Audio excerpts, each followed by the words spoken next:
Nobody in the creative space is actually original. Not your favorite actor, not your favorite singer, your favorite streamer, YouTubers. As a matter of fact, nobody's been original in a very, very long time, and that's perfectly okay. I say nobody's original because every creative to a certain degree has been influenced by something or someone that leads them to create the art that they do today. Creatives throughout time have always been influenced by their past, by their present, or a mixture of the both at the same time. And I don't think that they should be criticized for using that influence to a certain degree, of course. Before I keep going, I do want to preface that I do, of course, think that creatives have their own originality. I'm not saying that they're carbon copies of other artists that came in the past, for the most part.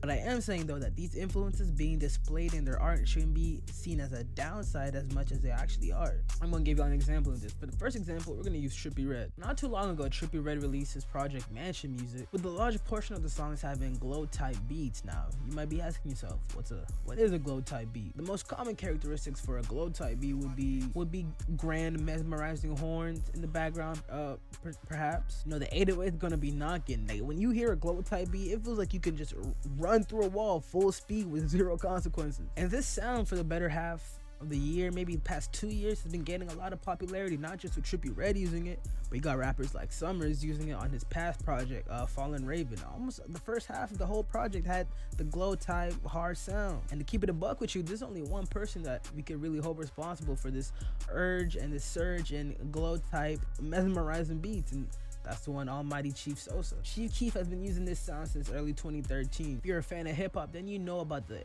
crazy amounts of influence that Chief Keef had, not only back in the day, back in 2013, 10 years ago, but literally to this day. Crazily enough, for y'all that didn't know, Trippie Redd's Mansion Music project was actually executive produced by Chief Keef Sosa himself. And bro's actually on 2 of the songs also. You see, I'm using this example because it's a great example of influence that's done right. It's not done in a corny way. The influence and inspiration, it doesn't feel forced at all. And he even paid homage to Chief Keef. Here, take a look at this clip from his recent Zach Lowe interview. It was honestly just supposed to be a bunch of different like rage music. That's why I had Sosa executive produce it, because a lot of the beats were, you know, inspired by him, you know, the glow beats that he makes. So that's kind of like where his inspiration for the project really came from, was just me growing up listening to him and me present day listening to him. And I like his influence and I respect it. So I wanted to give him his respect and show him love, because I know a lot of people don't. Now on the flip side, I've seen how influence and inspiration could be taken too far, and even too far could be an understatement. Influence was taken too far. It was done horribly wrong, and honestly, I wouldn't blame y'all if you said it was just straight up biting the whole sound. Now the 2 that are gonna tango in this tale of imitation are 2 artists you probably thought you would never hear in the same sentence, because I know I didn't. We're gonna be talking about Yeat and Coi Leray. What a crazy duo, what a crazy combo. Now, unless you've been up in Tibet chilling with the Buddhist monks, then you heard about Yeat in the last 2 years. Bro's been all over your TikTok, probably all over your Instagram feed. All the little white boys want to look like him, and I can't blame them.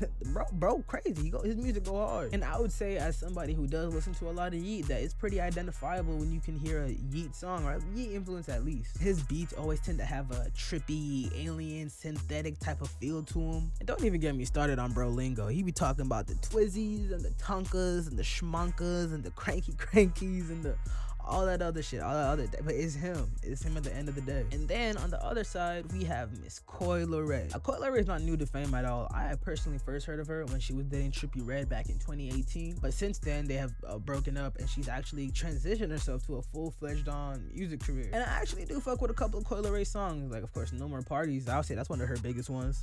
And I think the other one is called About Me by Coi Leray. That song is hard too. I really fuck with that one. But I don't know if it was the label telling her to do this, or she was doing this on her own accord. I have proof that Coi Leray traveled into the Naruto universe, found Sasuke Uchiha, grabbed that nigga's Sharingan, implanted it into her eye, traveled back to this universe, because that is the only way she could have gotten away with such copying and biting of niggas' flows. I'm gonna play y'all a clip of a Yeat song, a Yeat music video for those that are unfamiliar, so that you can get familiar and really see what I'm talking about. Here y'all go. Bitch more white inside the nose, finger listen. I really just wanna Percocet, I'm finger pissing. Yeah. Okay. Now here we have a song that Miss Coi Leray released. This was December 2021. It is called Medicine, and just let me know if you see any similarities with it.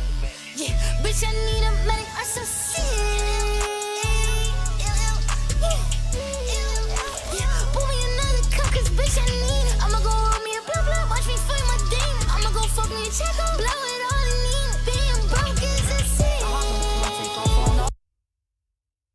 I miss Coil Ray. Come on now. You could fool old Jimmy Bob in the back, but you ain't finna fool me. You was just talking about no more parties in LA with dirt. Was twerking in the booty shorts, but now you all here twizzied up, tonkered up with a turban, talking about Twizzy Rich and the like. Come on, bro.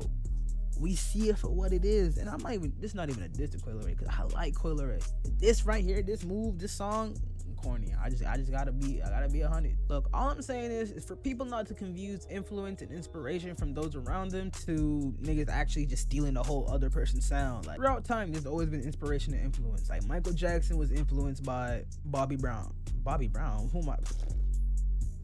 Like Michael Jackson was influenced by James Brown, and then you had Usher be influenced by Michael Jackson. And even when you extend that with two people at the same time period being influenced by each other, Michael Jackson and Prince, Madonna and Cher, you know what I'm saying, Lionel Richie and any other R&B singer in the 80s, you know what I'm saying? Like it's a common thing. So when I see people talking about like, oh, Trippy sound like Uzi, or oh, this Juice WRLD song sound like da da da da da, like yes, like we're all in the same time period. We have a lot of the same influences. We're gonna be influenced by each other. That's just how this shit happens. It's natural. Not one person's gonna have a sound and only gonna stick to just them. Like that's just stupid when you actually think about it. Like use your noggin. And even to take away from music for a second, if you use, let's say, Kai Snap for example, we all popular streamer, #1 fucking sub streamer in the world. Like fuck, we talking about. And I would say personally that what attributed to him growing at the rapid rate that he did was his streams being whole events. He would have guests come on the live stream. He would have rappers. He would have fucking carnivals, magicians, chefs, you name it. The nigga probably did it. But let's say me, if I were to be a big streamer one day and I do events, maybe not similar to him. Well, of course not similar to him, but with my own sauce. But it's still events at the end of the day. I won't be biting him. I'll just be using his influence because I say, oh, he inspired me to do some shit like that, but I'm gonna add my own shit to it. You feel me? Just at the end of the day, don't confuse influence for biting shit, bro.